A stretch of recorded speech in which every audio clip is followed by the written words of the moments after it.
Imagine knowing that two of your coworkers' children are yours, and they don't even know who the real father is. I am the father of two kids with a coworker.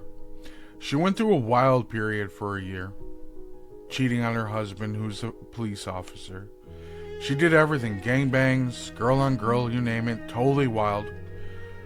I got to bang her several times at work, hotel nearby, or at my place. She was on the pills, so she never got pregnant. After about a year, she settled down and worked hard at reconnecting with her husband. It seemed to be working. They were trying to start a family. I figured her wild period was over and moved on. We still work for the same company, but didn't really interact too much. She texted me out of the blue and asked me to come to my condo to talk. Turns out hubby has low motility and sperm count from the years of PD use, and he was against any artificial insemination or anything else. Nothing was working, but wanted to persevere. She doesn't want to wait and asked me to breed her. No! God, please, no! No! Has a full argument ready and convinces me. We screwed 3 times over 2 weeks, and she had a boy 9 months later. Hey, bro, come on now, dawg. 3 years later, we do it again, and she has a daughter. Again! Hubby never knew, and is a great dad, but I know. I think the biggest problem with the secret is that she completely betrayed her husband by making him believe that his 2 children are his, and they aren't. The fact that he thought that he was okay and produced children, secondly, is just going to destroy him. The older those kids get, and the more suspicious that he becomes when those kids do not look anything like him. If anything, I believe what's going to happen is that father is going to do a DNA test, and she's going to destroy and wreck her entire family. And the gentleman in this story giving us this confession isn't going to be there at all. I don't know. I'm very sure this story is old as the day is. English, motherfucker, do you speak it? I'm very sure that this story has been told for millennia, centuries, decades. And every time I hear it, and every time I even hear anything of resemblance to it, it just baffles me that there's little to no consequence or respect for the other individual to even just remotely tell them. Because the secret that I found in this very story is roughly about 10 years old. That if they are 10 today and he still doesn't know, I hope he's still being a great father. And in a weird way, I hope he doesn't find out, but in also the other way, I really hope he does. And if he can reconcile with his wife or not, and that's totally up to him. And I'm okay with other decisions that he does make, and I hope you are too. Because the investment at this point in time is just so great over the course of the years of him not knowing that those are not his children. But if this story makes you upset, I have something for you. If this story makes you upset, this next secret? Oh, it's a doozy. When I was a kid, maybe 10 years old, my grandmother told me that gay men had sex by introducing their penis in another man's ass. I don't know why she told me that. What? Afterwards, I was having a sleepover with a cousin a year older than me, and I told him what my grandmother told me. I then dared him to penetrate me. That night was my first sexual experience. Even though the penetration was brief, afterwards we experimented until we were about 14, 15. But wait! There's more! We had oral sex, mutual masturbation, etc. We only kissed one time and it was awkward as fuck. This was in the late 90s, so we didn't have much access to porn, much less gay porn. So the few times we penetrated each other was briefly and painful because we never used lube.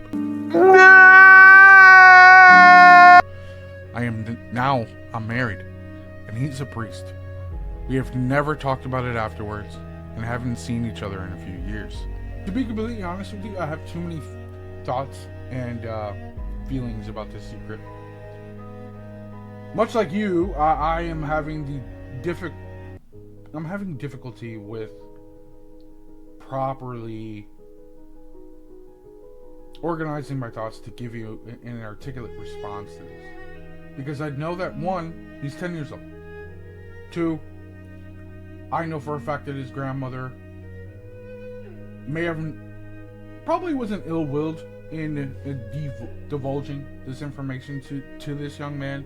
But at the same time, you also have to know that children are going to be completely curious about anything that you tell them about a particular act that they have no experience with. So this young man then convinced his cousin to essentially, in lack of a better, fuck him as a 10-year-old. And then they continued these acts until they were like, for 5 years roughly.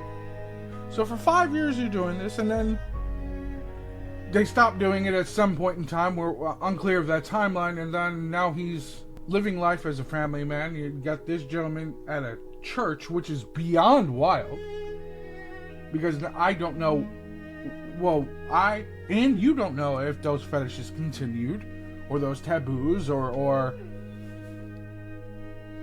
so that kind of makes it slightly, in my opinion, a bit more dangerous, right? There's a bit of fear here. It just, even if I am jumping the gun, there's a little bit of fear here.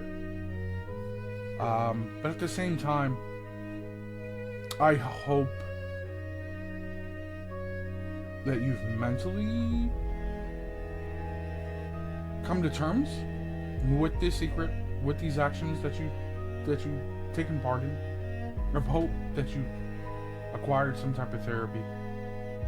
Maybe that's helped you walk through, and where you've been able to be comfortable enough to place the secret online for people to read, take their criticism and feedback, or just to be able to be okay to get something off of your chest that you weren't comfortable enough to share with somebody. If this is your secret, regardless if it is or not, thank you very much for sharing it, and I appreciate that. But don't go anywhere. I do have one more that we can absolutely talk about. I caught a guy raping a girl yelling for help in a tent at a very large bush party in my university days. I was drunk myself and ended up blacking out with rage and beating him up with his pants around his ankles so bad that he was put in a coma for a couple of days. I never saw any consequences other than probably a broken knuckle. Nobody witnessed anything, and I got off scot-free. The girl in the tent definitely wasn't going to say anything. From his Facebook, it looks like he's a happy and healthy father of 2 now. He doesn't know who I am, but I think I came very close to killing someone with a rock caveman style that night. If this is your secret, I just want to tell you thank you, and for 2 reasons. 1, you saved someone from a horrific crime, even though she's still going to be tormented just from that happening to her that night. 2, you were willing to put yourself in harm's way to absolutely protect another human being. Again, thank you.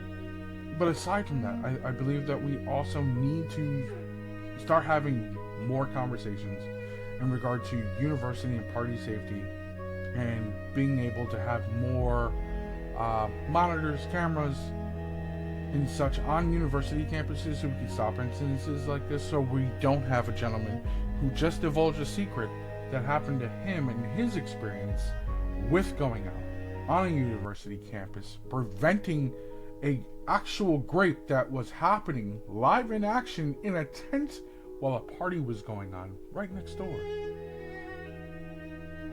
Again, thank you. Whoever put this out there, thank you so much. Whoever put the secret out there, I definitely appreciate you. And I think many others would in the comments as well. And I would go as far out and say a lot of us will give you a handshake for doing so. But nonetheless, if you have a secret, if you have a confession, and definitely like me to read it, please go down in the description. I do have a link. It is a form you fill out. I don't ask you for your name, email. You are completely anonymous. I just want to hear your secret and be able to share it with other individuals such as yourself. Again, thank you so much. Like and subscribe, and be sure to look out for the next video. Thank you.